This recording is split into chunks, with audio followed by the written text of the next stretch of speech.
Hello दोस्तों, मैं doctor Dharmendra Kumar Sinha, visiting professor and psychologist. आज मैं अंतर्राष्ट्रीय महिला दिवस के अवसर पर विश्व की पहली अंतरिक्ष यात्री वेगोलिना तेरेस्कुवा की लाइफ स्टोरी मैं आप लोगों से शेयर करने जा रहा हूँ। मित्रों, उस दिन सुबह बादल बरसकर सुस्ता रहे थे। ठंडी हवा बादलों और बची हुई बूंदों को लिए बहने की कोशिश में लगी थी। ऐसे मौसम में वह युवती भय और कौतूहल से भरी एयरपोर्ट पहुंच गई थी। आज हवाई जहाज़ में न केवल पहली बार चढ़ना था बल्कि चढ़कर कूदना भी था। लेकिन बारिश पूरी योजना पर पानी फेरती लग रही थी। एयरपोर्ट पर ठिठके विमानों के आसपास जमा पानी चमक रहा था। पैराशूट स्कूल की दूसरी युवतियों को भी ऐसा यही लग रहा था कि दुनिया उनके दुश्मन है ही। आज मौसम भी आगे आएगा। इस दिन का न जाने कब से इंतजार था। इस युवती को चिंता इसलिए भी ज़्यादा हो गई थी क्योंकि पैराशूट प्रशिक्षण के बारे में माँ को कोई सूचना नहीं थी। माँ यही जानती थी कि स्कूल की पढ़ाई भी ढंग से नहीं कर पाई बेटी फैक्ट्री में मजदूरी करती है। फैक्ट्री और घर के बीच व्यस्त बेटी ने कब आसमान से बात करने का ख्वाब पाल लिया, माँ को नहीं पता था। सेना में रहे और खेती मजदूरी करने वाले पिता तो बहुत पहले साथ छोड़ गए थे। माँ ही सहारा थी। तय है माँ कभी पैराशूट स्कूल जाने नहीं देती। फैक्ट्री और आसपास के लड़के लड़कियाँ किसी न किसी विधा या खेल में प्रशिक्षण ले गए थे, तो उस युवती को भी लगा कि वह भी पैराशूट क्लब में शामिल हो जाए। लेकिन खुद पर यकीन न था। क्या पता पहले ही छलांग इतनी खराब या डरावनी हो कि फिर आसमान चढ़ने की भी हिम्मत न पड़े। एक तरह से झूठ बोलकर घर से आई युवती को लग रहा था कि जो भी होना है आज हो जाए। उड़ान और छलांग न टले, वरना फिर किसी बहाने से आना पड़ेगा। आखिरकार बादल धीरे धीरे छटने लगे। उनके बीच नीला आकाश तनने लगा। सूरज की किरणें जमीन पर पड़ी बूंदों से मिलने लगी। पक्षी फिर चहक उठे। दिन खुल गया और इसके साथ ही तय हो गया कि आज हम कूदेंगे। कुछ ही देर में छोटे विमान के पहिए चल पड़े, दौड़ पड़े और पल दो पल में विमान जमीन छोड़ चला।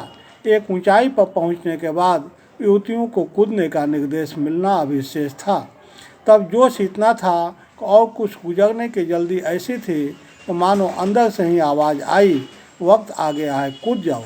और वो कूद गई। जिंदगी में पहली बार शरीर या पैरों के नीचे जमीन न थी। खुले आसमान में हवा का शरीर पर अतुलनीय दबाव था। कुछ सेकंड तो आंखें खोलने की भी हिम्मत नहीं हुई। दिमाग सुन पड़ गया। फिर अचानक पैराशूट का ध्यान आया। एक झटका लगा और असलियत पकड़ में आने लगी। आंखें खुली तो सिर पर एक सफ़ेद गुंबद सा दिखा। चारों ओर असीम नीले आकाश में बादलों के कुछ बेतरतीब टुकड़े उड़ रहे थे। नीचे वोल्गा नदी सूरज की रोशनी में सुनहरी चमक रही थी। आकाश जादुई था। एक हरी पट्टी सी आकाश में चमकी थी, मानो स्वागत कर रही हो कि बेटियों बढ़ चलो। उस युवती का दिल बेशुमार खुशी से भर गया। यह पहली छलांग थी जिसकी सफलता ने सोच विचार और जीवन को अचानक बदल दिया। पहली छलांग नहीं, ऐसा साहसी बना दिया कि माँ को सच बताना बहुत आसान हो गया। तब माँ को नहीं मालूम था कि इतिहास करवट ले चुका है और बेटी को यही समझती रही कि यह खेल महिलाओं के लिए नहीं है। लेकिन अंततः मानते हुए माँ ने कहा, जैसा तुम चाहो करो, लेकिन कृपया सावधान रहना। मुझे संदेह है पैराशूट बहुत विश्वसनीय नहीं होते। कम से कम बहुत ज़्यादा ऊंचाई से तो मत ही कूदना। लेकिन जब बेटियां मजबूत हो जाती है तो कब और कितनी सुनती हैं। हालांकि ऐसे बुलंद बेटियां ही अपने माताओं के इतिहास में लगा खड़ा करती है। फिर एक दिन वह भी आया जब वह बेटी वेलेंटिना तेरेस्कुवा दुनिया की पहली महिला अंतरिक्ष यात्री बनी। सामान्य मजदूर से अंतरिक्ष यान तक का बेमिसाल सफ़र स्वर्णिम अक्षरों में दर्ज हो गया। साल 1963 में एक दिन जब माँ तक सूचना पहुँची कि आपकी प्यारी बेटी अकेली अंतरिक्ष की सैर कर रही है तो उन्हें बिल्कुल यकीन न हुआ।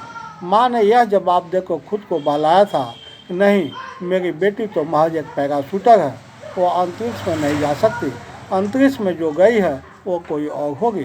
6 मार्च 1937 को पैदा वेलेंटीना तेरेस्कोवा आज रूस ही नहीं पूरी दुनिया के लिए आदर्श है। पैराशूट से कुल 126 छलांगों के बाद वह अंतरिक्ष यात्री के रूप में चुनी गई। 3 दिन में पृथ्वी की 48 परिक्रमा के बाद धरती पर सकुशल उतरी थी। उनका यह भाव जगत प्रसिद्ध है। हमें किसी युद्ध में नहीं बल्कि पृथ्वी पर आने वाली आपदाओं से निपटने में खर्च होना चाहिए। मित्रों, अंतर्राष्ट्रीय महिला दिवस के अवसर पर मैंने यह सेलिब्रिटी पर्सनालिटी इसलिए की लाइफ हिस्ट्री इसलिए आप लोगों के सामने पेश किया ताकि हमारे देश की महिलाएं के अंदर इन्फेरिटी कॉम्प्लेक्स दूर हो और वो अपने जीवन में वो सारी मुकाम पाने की कोशिश करें जो उनके दिल में इरादा है। साथ ही आज भी भारतीय समाज में स्त्री पुरुष में भिन्नता है, तो आज हम संकल्प लें कि स्त्री और पुरुष की भिन्नता को समाप्त कर एक समान और समानता वाला समाज का निर्माण करेंगे। आज इतना ही। मित्रों, मेरे वीडियो अच्छे लगे हों तो इसे ज़्यादा से ज़्यादा लाइक शेयर और सब्सक्राइब करें ताकि ज़्यादा से ज़्यादा लोग लाभान्वित हो सकें। अंत में आप मेरे वीडियो को देख रहे हैं, समय दिए इसके लिए so many thank to you.